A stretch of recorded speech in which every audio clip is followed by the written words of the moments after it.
नमस्कार मैत्रिणींनो, राजेश किचनमध्ये पुन्हा एकदा आपलं खूप खूप स्वागत. आज आपण इथे 1 किलो पातळ पोहे म्हणजेच नायलॉन पोह्यांचा चिवडा बनवायची रेसिपी पाहणार आहोत. हा चिवडा तयार झाल्यानंतर अगदी 1.5 किलो बसतो. त्यामुळे ज्या मैत्रिणींना व्यवसाय करायचा असेल त्यांच्यासाठी हे प्रमाण अगदी योग्य आहे. हा व्हिडिओ शेवटपर्यंत पहा.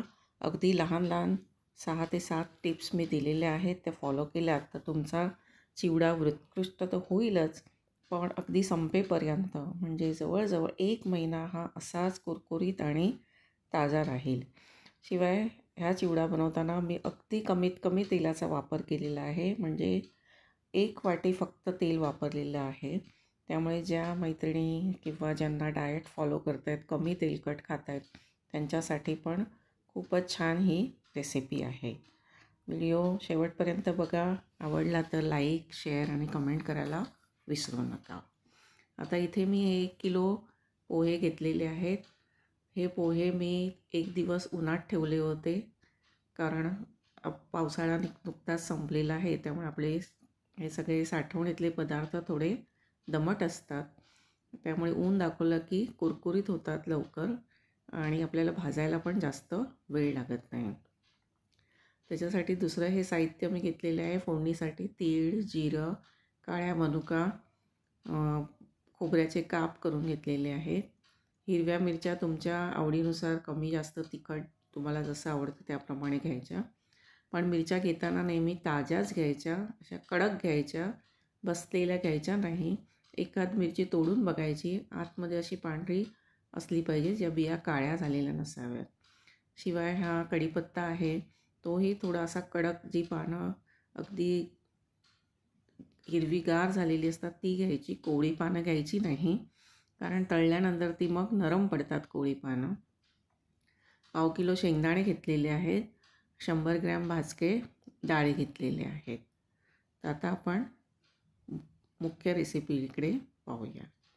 सर्वात प्रथम आधी आपल्याला मोठी कढई घ्यायची आहे, जेणेकरून 4-5 बॅचमध्ये आपलं पोहे भाजून होतील.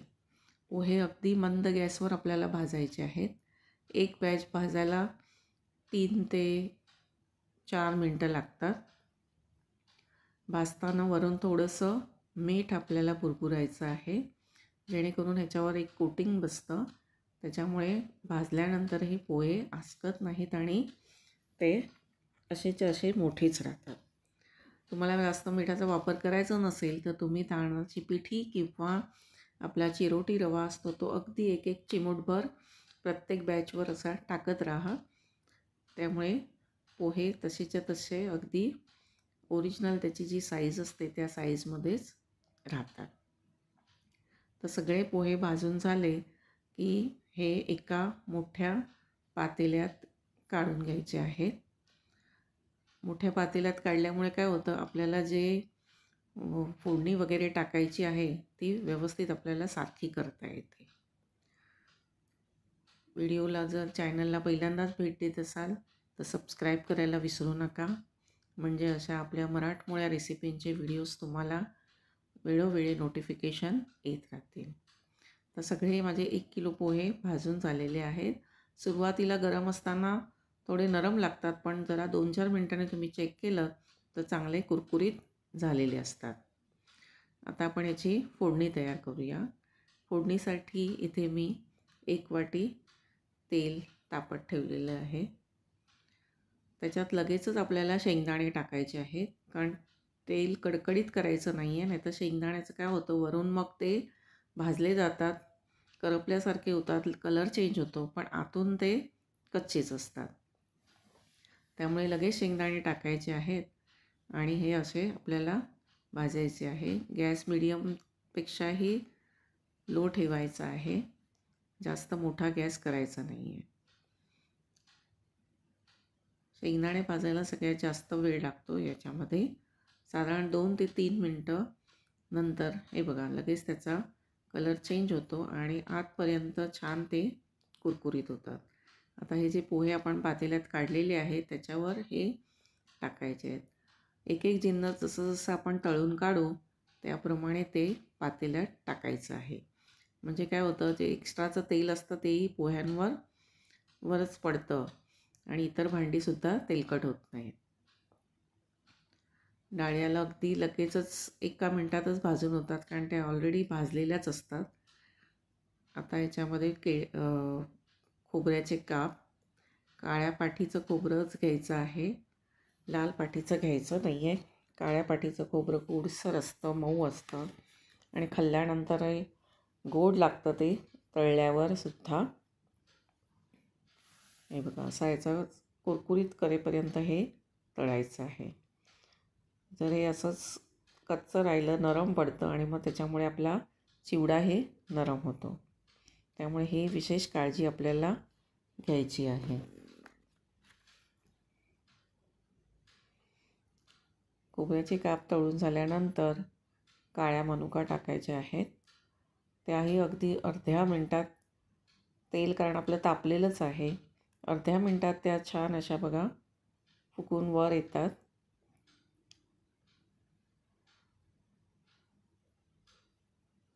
अगदी गोल गरगरीत झाल्या की आपल्याला काढायचे आहे. आता याच्यानंतर काजूचे तुकडे टाकायचे आहेत.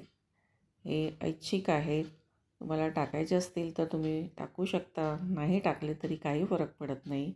किंवा ह्याच्याऐवजी तुम्ही दुसरे देखील ड्रायफ्रूट्स टाकू शकता, जसं की बदाम आहे, नंतर आपल्या जे ह्याच्या भोपळ्याच्या बिया वगैरे असतात त्याही तुम्ही ॲड करू शकता.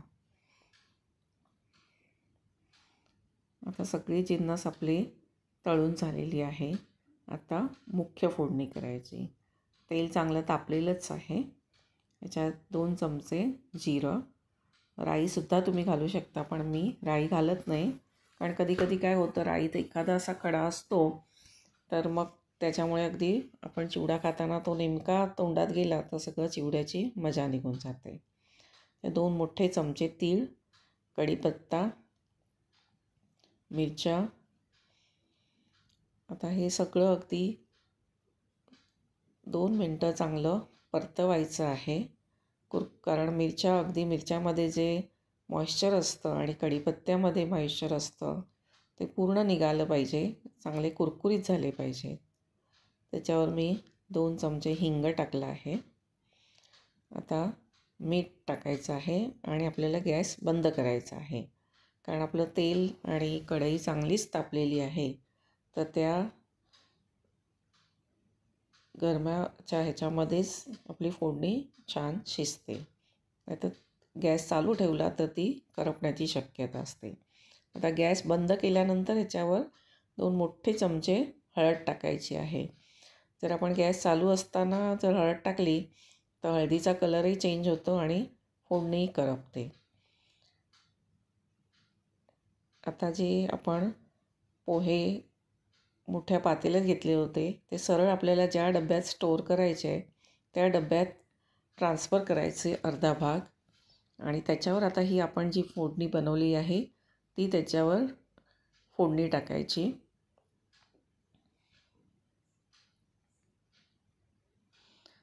मोठ्या भांड्यात ट्रान्सफर केल्यामुळे काय होतं, आपल्याला व्यवस्थित हलवायला मिळतं आणि मसाला सगळीकडे लागतो. आता ही जी फोडणी आहे ती याच्यावर टाकायची आहे आणि परत त्याच्यावर बाकीचे जे आपले उरलेले पोहे आहेत भांड्यामध्ये ते टाकायचे आहेत त्याच्यावर.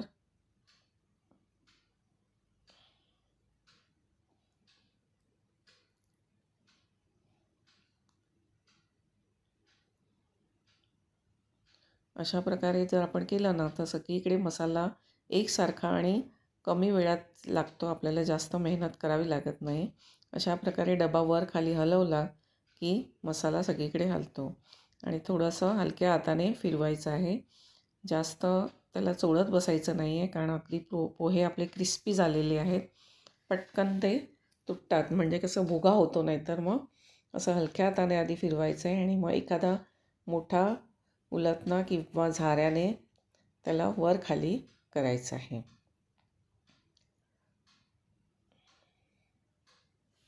या सगळ्या टिप्स तुम्ही जर फॉलो केल्यात तर तुमचा चिवडा अगदी 100% कुरकुरीत आणि चवीलाही छान होईल, शिवाय हा कमी तेलात बनलेला आहे, त्यामुळे अगदी तुम्हाला डाएटसाठी सुद्धा खूपच चांगला. त्याच्यात जे जिन्नस घातलेले आहेत सगळे हेल्दी जिन्नस आहेत आपले. खोबरं, डाळे, शेंगदाणे, काजू. बघा कसा कलर आलेला आहे. आता थंड झाल्यानंतर आपल्याला याच्यात 2 मोठे चमचे पिठी साखर टाकायची आहे आणि परत एकदा मीठ चेक करायचं आहे. कारण हा एवढ्या क्वांटिटीमध्ये बनवलेला आहे, तर कधी काय होतं, आपण शेकवताना पण थोडं मीठ टाकलेलं असतं, म्हणून आपण अंदाजाने थोडं कमीच मीठ टाकतो. त्यामुळे परत एकदा थोडं मीठ चेक करून जर तुम्हाला कमी वाटलं तर थोडं मीठ किंवा सिंधवसुद्धा तुम्ही टाकू शकता. त्यानेही खूप छान टेस्ट येते. नक्की करून बघा आणि मला सांगा कसा झाला तुमचा चिवडा तो. हे बघा अगदी अजिबात तेल लागत नाही आहे. असेच मस्त खा, स्वस्थ राहा. धन्यवाद.